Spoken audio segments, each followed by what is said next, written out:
বন্ধুরা, আজকের গল্পটা আমার জন্য অনেকটাই লজ্জার হলেও তোমরা শুনলে খুবই বিনোদন এবং মজা পাবে। তাই বলছি, ভিডিওটি স্কিপ না করে সম্পূর্ণ ভিডিও দেখার অনুরোধ রইল। বন্ধুরা, ছোটবেলা থেকেই আমার বাবা আমাকে খুবই আদর যত্ন দিয়ে মানুষ করেছে। আমার বয়স যখন 18-19 বছর, তখন পর্যন্ত আমার বাবা আমার চুলে তেল দিয়ে দিত।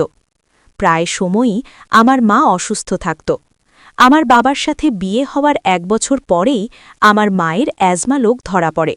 বন্ধুরা, একজন অ্যাজমা শ্বাসকষ্টের রোগী কতটা যন্ত্রণা সহকারী দিন কাটায় সেটা তোমরা নিশ্চয়ই জানো। এই অ্যাজমা রোগীকে অনেক সতর্কতার সাথে থাকতে হয় এবং তার সাথে পরিবারের সকল মানুষকে সাবধানে চলাফেরা করতে হয়। আমার বাবা ছিল একজন কামলা। এলাকার বিভিন্ন গৃহস্থালীদের বাড়িতে দিন হাজিরার কাজ করত। তার বয়স খুব একটা বেশি নয়, হয়তোবা 45 থেকে 46 বছর হবে। প্যান্ট শার্ট পরলে বাবাকে অনেক স্মার্ট লাগত। আমি মা বাবার একমাত্র সন্তান ছিলাম, যার কারণে দুজনেই ভালো মন্দের সব কথাই আমার সাথে শেয়ার করত। বাড়িতে একটাই ঘর ছিল, সেই একটা রুমের মধ্যেই দুপাশে 2টা চৌকি ছিল। একটা চৌকির ওপর বাবা আর মা ঘুমাত, আর একটা চৌকিতে আমি ঘুমাতাম। মায়ের অ্যাজমা রোগটা ধরা পড়ার পর থেকে আমার মা আমার বিছানাতেই বেশি ঘুমাত। আমি যেহেতু বিয়ের বয়সে একজন পরিপূর্ণ মেয়ে, সেহেতু আমি অনেক কিছু বুঝতে পারতাম। মা যখন সুস্থ অবস্থায় ছিল, তখন আমার বাবা আমার মায়ের বিছানা ছাড়া কখনোই ঘুমাত না। অথচ তার রোগটা ধরা পড়ার পর থেকে মাসের মধ্যে প্রায় 15-20 দিন মা আমার কাছে ঘুমাত। সব সময় তার মনটা খারাপ থাকত। আমি একদিন মাকে জিজ্ঞেস করলাম, কি বাবার মা, তুমি সব সময় আমার কাছে ঘুমাও, বাবার বিছানাতে ঘুমাও না কেন? তখন আমার মা বলল, আমাকে যে রোগ হয়েছে রে মা, এই রোগটা নাকি এক ধরনের ছোঁয়াচে রোগ। একজনের শ্বাসকোশ্বাস আরেকজনের লাগলে তারও নাকি এটা হওয়ার সম্ভাবনা থাকে। তোর বাবার বিছানাতে ঘুমালে তোর বাবা উল্টো দিক হয়ে ঘুমিয়ে থাকে, তার মেজাজটা কেমন জানি হয়ে যায়। তখন আমার মনটা আরও বেশি খারাপ হয়, যার কারণে আমি তোর বাবার কাছে ঘুমাই না। যদি তুইও বলিস তোরও কোনো সমস্যা, তাহলে আমি একা একা মেঝেতে বিছানা পেরে ঘুমাবো। এবার আমি মাকে বললাম, না মা, আমার কোনো সমস্যা নেই, তোমার যতদিন খুশি আমার কাছে ঘুমাবে। আমার কথা শুনে মা খুব খুশি হল। এবার পরের দিন রাত্রে অবাক করা একটা কাণ্ড ঘটে গেল। রাত তখন 1:30। মা আমার কাছে শুয়ে আছে। হঠাৎ করে আমার ঘুম ভেঙে গেল। বিছানাতে আমার মা নেই। আমি তো আচমকা চমকে উঠলাম। তারপর অনেকক্ষণ চুপচাপ থাকলাম। এবার কিছু সময় পরে বাবার বিছানা থেকে আমার মায়ের কথার আওয়াজ শুনতে পেলাম। আমি কান পেতে রইলাম আর ভাবছিলাম আমার কাছ থেকে মা কোন সময় উঠে চলে গেল আমি একটুও টের পেলাম না। কেনই বা মা চলে গেল? এর কিছু সময় পর আমার মা কেমন যেন অসুস্থতার সুরে এমন কিছু বলছিল, যেটা আমি তোমাদের সামনে তুলে ধরতে পারছি না। প্রথমে আমি ভেবেছিলাম মাঝে মধ্যে আমার মায়ের অ্যাজমার টান ওঠে, হয়তোবা সেরকম কোনো কিছুই হয়েছে, কারণ মাঝে মধ্যেই আমার মায়ের এরকম অসুস্থতা হয়ে থাকে। তখন একটু বুকে পিঠে তেল গরম করে অনেক সময় ধরে ছ্যাঁক করলে অ্যাজমার টান নিয়ন্ত্রণে চলে আসে। হয়তো সে আমাকে দিয়ে এই সেবাটা না করেই আমার বাবাকে দিয়ে করিয়ে নিচ্ছে, যার কারণে সে আমার বিছানা থেকে উঠে বাবার বিছানাতে গেছে। মায়ের মুখের কথা নিয়ে আমি অনেক কিছুই ভাবতেছিলাম, কিন্তু একটা সময় দেখলাম আমার ধারণাটা তার সম্পূর্ণ ভুল। এটা সেই অসুস্থতার সুর না। এবার মায়ের স্পষ্ট একটা কথা শুনতে পেলাম। আমার মা বাবাকে বলছিল, আজকে এতদিন পর তুমি মেয়ের বিছানা থেকে আমাকে কেন এখানে নিয়ে আসলে? তুমি তো একা থাকতেই পছন্দ করো। আমার বাবা তখন বলল, এখন এসব কথা বলার সময় না, পারলে 2-4টে ভালো মন্দ কথাবার্তা বলো। যখন যে সময় তখন সেই পরিবেশ পরিস্থিতি মোতাবেক কথাবার্তা বলতে হয়। বন্ধুরা, তোমরা নিশ্চয়ই বুঝতে পেরেছ আমার বাবা আমার মায়ের কাছ থেকে কোন কথাগুলো এখন আশা করছে। তারপর আমার মা আমার বাবার সাথে ওই সব প্রসঙ্গ নিয়ে এত সুন্দরভাবে কথা বলছিল, আমার মনে হচ্ছিল আমার মায়ের কোনো অসুখই নেই। এবার আমার মা বাবাকে বলল, অনেক সময় হলো আমি তোমার বিছানাতে আসছি। মেয়েটা অনেক বড় হয়েছে, ও যদি বুঝতে পারে আমি ওর বিছানা থেকে উঠে আসছি, তাহলে কি ভাববে বলো তো? আমি এখন নিঃশব্দে ওর কাছে গিয়ে শুয়ে পড়লে ও একটুও বুঝতে পারবে না যে এত সময় আমি ওর বিছানাতে ছিলাম না। এদিকে আমার মায়ের কোনো কথার উত্তরই বাবা দিচ্ছিল না। সে তার মতো ব্যস্ত সময় পার করছিল। তারপর আমার মা বাবার ওপর অনেকটাই রেগে গিয়ে বলল, আমার কথা তোমার কানে যাচ্ছে না, তারপরেও তুমি জানো আমি অসুস্থ মানুষ, এখন আমাকে মেয়েটার কাছে যেতে দাও। এভাবে তুমি যদি ব্যস্ত থাকো তাহলে কিছু সময় পরেই আমার অ্যাজমার টান উঠে যাবে। মায়ের এমন কথা শুনে বাবা মায়ের উপর রেগে গিয়ে বলল, আমার সাথে এই মুহূর্তে তুমি যেরকম আচরণ করছো তাতে মনে হচ্ছে তুমি আমার ঘরের নতুন বউ, কোনো কিছুতেই তোমার অভ্যাস নেই। আমার বাবার এমন রাগের কথা শুনে আমার মা বাবাকে বলল, অযথা তুমি আমার উপরে রাগ করছো। একই রুমের মধ্যে বিয়ের উপযুক্ত একটা মেয়ে শুয়ে থাকে, আমাদের অনেক কিছু হিসেব করে চলতে হয়।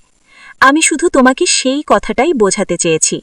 তুমি আজকে যেরকম কার্যকলাপ শুরু করেছ, এসব কিছু যদি তোমার মেয়ে একবার বুঝতে পারে তাহলে ইফেক্ট অবশ্যই তোমার মেয়ের ওপর পড়বে। মায়ের এমন কথা শুনে আমার বাবা তখন বলল, সবসময় মেয়ের চিন্তাভাবনা করলে আমার চলবে না, কারণ মেয়ে তো এখন বিয়ের উপযুক্ত। তাকে যদি আজকে বিয়ে দেওয়া হয়, কাল থেকে তাকেও তার স্বামীর সাথে সংসার হবে। আমার মেয়ে একদমই ছোট নেই, সে নিজেও জানে বিয়ের পরে কার স্বামীর ঘরে তাকে কোন সব কাজে নিজেকে নিয়োজিত রাখতে হবে। বন্ধুরা, আমার বাবার মুখে এমন কথা শুনে আমি অনেক কিছুই ভাবতে শুরু করলাম। তবে আমার মনের মধ্যে একটা কথা নাড়া দিতে লাগল, বাবা হয়ে তার মেয়ের সম্পর্কে এমন কথা বলতে পারল? বাবার কথা না শুনলে বিশ্বাসই করতাম না। যাই হোক বন্ধুরা, এবার কিছু সময় পর আমার বাবা ঘরের লাইটটি জ্বালিয়ে দিল। আমি একদম বুঝতে পারিনি আমার বাবা এই সময় সেই ঘরের লাইট জ্বালিয়ে দেবে। এবার তারা দুজন আমার দিকে ফলো করে দেখে আমি তাদের দিকে ড্যাব ড্যাব করে তাকিয়ে আছি। এমন পরিবেশ পরিস্থিতি দেখে তারা দুজনেই ফ্যাল ফ্যাল করে আমার দিকে চেয়ে থাকল। ওই মুহূর্তে আমি কি করব বুঝে উঠতে পারছিলাম না, কারণ তাদের দিকে তাকানোর মতো কোনো পরিস্থিতি ছিল না। আমি কোনো পথ খুঁজে না পেয়ে বিছানার চাদরটা টেনে নিয়ে মুখ ঢাকলাম। আমার বাবা আর মা হয়তো ভাবতেও পারেনি তাদের জীবনে এমন একটা পরিবেশ পরিস্থিতি আসবে। বন্ধুরা, তোমাদের জীবনে নিজের বাবা মাকে নিয়ে এরকম কোনো পরিবেশ পরিস্থিতির মধ্যে কখনো পড়েছ? অবশ্যই কমেন্ট করে জানাবে। তারপর আমার বাবা দ্রুত ঘরের লাইটটা আবার অফ করে দিল। এবার আমার মা নিঃশব্দে আমার বিছানাতে উঠে এসে আমার কাছে শুয়ে পড়ল। আমার মায়ের মুখ থেকে একটা কথাও যেন বের হচ্ছিল না। হয়তোবা তার জীবনের এর চেয়ে বড় লজ্জাজনক পরিস্থিতির মোকাবেলা কখনো পড়তে হয়নি। এবার আমিও ঘুমের ভান করে চুপচাপ শুয়ে থাকলাম। সকালবেলা ঘুম থেকে উঠে আমি লক্ষ্য করলাম আমার মা বারান্দায় বসে এতটা পরিমাণ কাশি দিচ্ছে, মনে হচ্ছিল তার দেহ থেকে প্রাণটা এক্ষুনি উড়াল দেবে। অসহ্য যন্ত্রণা সইতে না পেরে সে আমাকে ডাক দিল। আমি রুম থেকে দৌড়ে বের হয়ে আসলাম। এবার আমার মা আমাকে বলল, টেবিলের উপরে মুখের ভিতরে গ্যাস নেওয়া ইনহেলারটা রাখা আছে, তুমি আমাকে যত দ্রুত পারো গ্যাস দেওয়ার ব্যবস্থা করো। আমি দৌড়ে গিয়ে মায়ের ইনহেলার এনে দিলাম, কিন্তু কোনো পরিবেশ পরিস্থিতিতেই মায়ের কাশি কমতেছিল না। খুবই ইমার্জেন্সিভাবে মাকে হাসপাতালে নিয়ে যেতে হবে। এদিকে বাবা সকালবেলা না খেয়ে কাজের উদ্দেশ্য বের হয়ে গেছে। আমি রাস্তা থেকে একটা অটো ভ্যান ডেকে এনে মাকে খুব দ্রুত হাসপাতালে নিয়ে গেলাম। হাসপাতালে কিছু ট্রিটমেন্ট দেওয়ার পরে মা একটু স্বাভাবিক হল। এবার আমার মা আমাকে বলল, সময় মতো তুমি যদি আমাকে হাসপাতালে নিয়ে না আসতে তাহলে এত সময় কখন আমার দুচোখ চিরতরের জন্য বন্ধ হয়ে যেত। মায়ের এমন কথা শুনে আমার অনেকটাই খারাপই লাগতেছিল। তারপরেও কেমন যেন একটু রাগ হলো। আমি মাকে বললাম, আজকে তোমার এই পরিবেশ পরিস্থিতির জন্য একমাত্র তুমিই দায়ী। মা আমাকে বলল, অযথা তুমি আমাকে কেন দোষ দিচ্ছ? আমি তখন মাকে বললাম, তাহলে কি আমি বাবাকে দোষ দিব? এবার আমার মা বলল, তুমি তো অনেক বড় হয়েছ, তোমাকে তো বেশি কথা ভেঙে বলতে হবে না। তুমি তো জানো আমার বাবার সাথে আমার কিসের জন্য সব সময় মনোমালিন্য হয়ে থাকে। আমি নিজেকে অনেক সংযত রাখার চেষ্টা করেছি এবং তোমার বাবার থেকে অনেক দূরে থাকার চেষ্টা করেছি, যার কারণে আজকে আমাদের সংসারের মধ্যে এতটা অশান্তি বিরাজ করেছে।